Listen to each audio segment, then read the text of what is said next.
Assalamualaikum warahmatullahi wabarakatuh. Alhamdulillahirabbil alamin, nahmaduhu wa nasta'inuhu wa nastaghfiruh wa na'udzu billahi min syururi anfusina wa min sayyiati a'malina. Asyhadu an la ilaha illallah wa asyhadu anna Muhammadar Rasulullah sallallahu alaihi wasallam wa alihi washabihi ajmain. Alhamdulillah, segala puji hanya bagi Allah Subhanahu wa Ta'ala yang telah memberikan kita kesempatan hidup di dunia sebagai ladang amal, dan kelak akan meminta pertanggungjawaban dari setiap perbuatan kita. Salawat dan serta salam semoga tercurah kepada junjungan kita Nabi Muhammad Sallallahu Alaihi Wasallam, keluarga, sahabat, dan umatnya hingga akhir zaman. Amin. Jamaah yang dimuliakan Allah Subhanahu wa Ta'ala, Allah Subhanahu wa Ta'ala menciptakan manusia bukan tanpa tujuan. Dalam Al-Quran Al-Mu'minun surah 23 ayat 115, Allah berfirman, afahasiyu annama khalaqnakum wa basa wa annakum ilaina.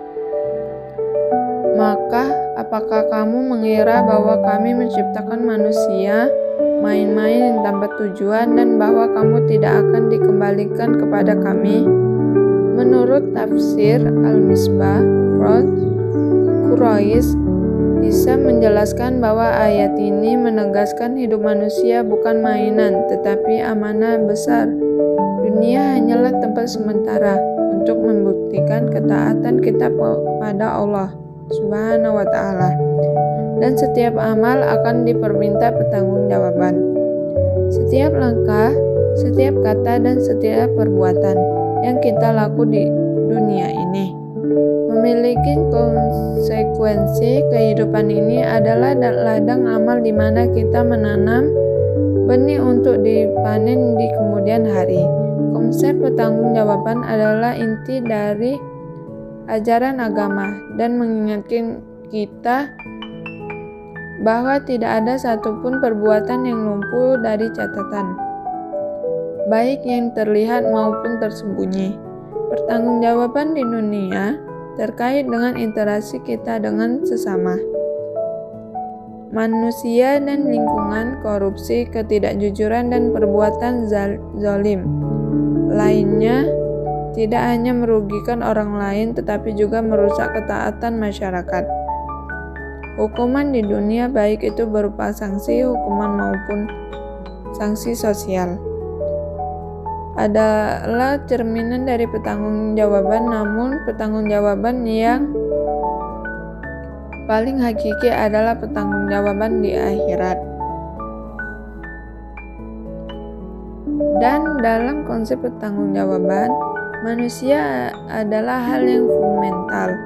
Manusia tidak diciptakan tanpa tujuan, melainkan sebagai khalifah atau pemimpinan di muka bumi.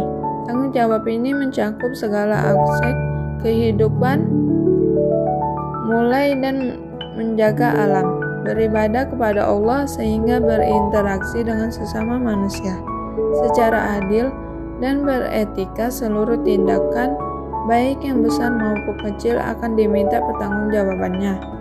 Pertanggungjawaban ini langsung di dua alam, yaitu di dunia maupun di akhirat.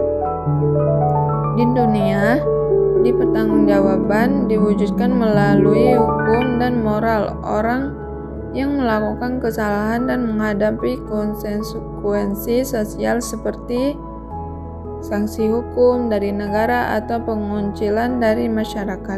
Selain itu, ada pula pertanggungjawaban moral yang hanya diketahui oleh diri sendiri dan Allah Subhanahu wa Ta'ala, yang tercermin dari rasa penyesalan atau ketenangan hati.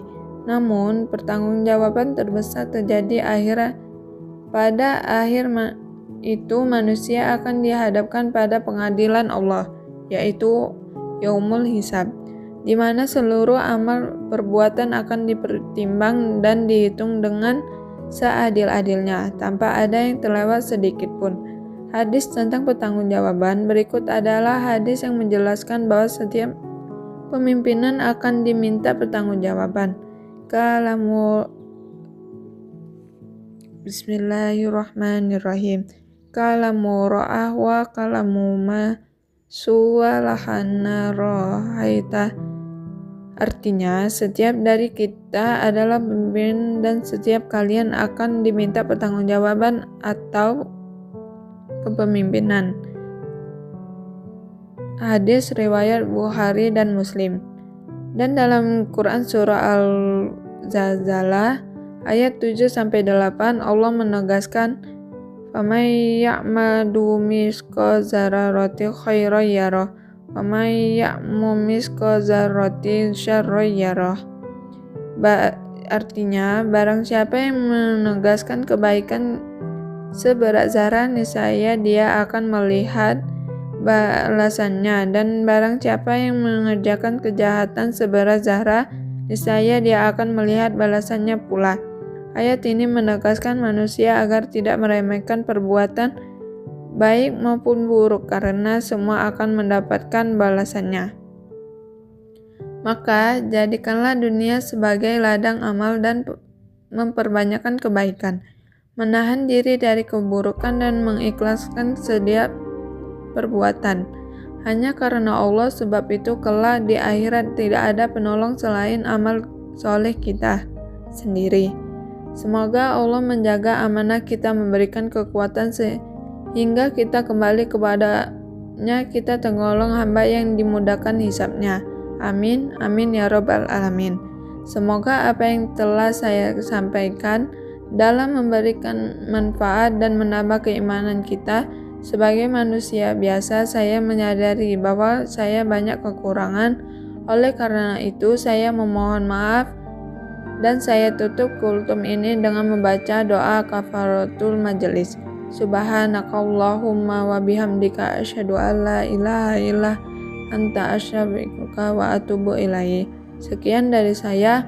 Wassalamualaikum warahmatullahi wabarakatuh.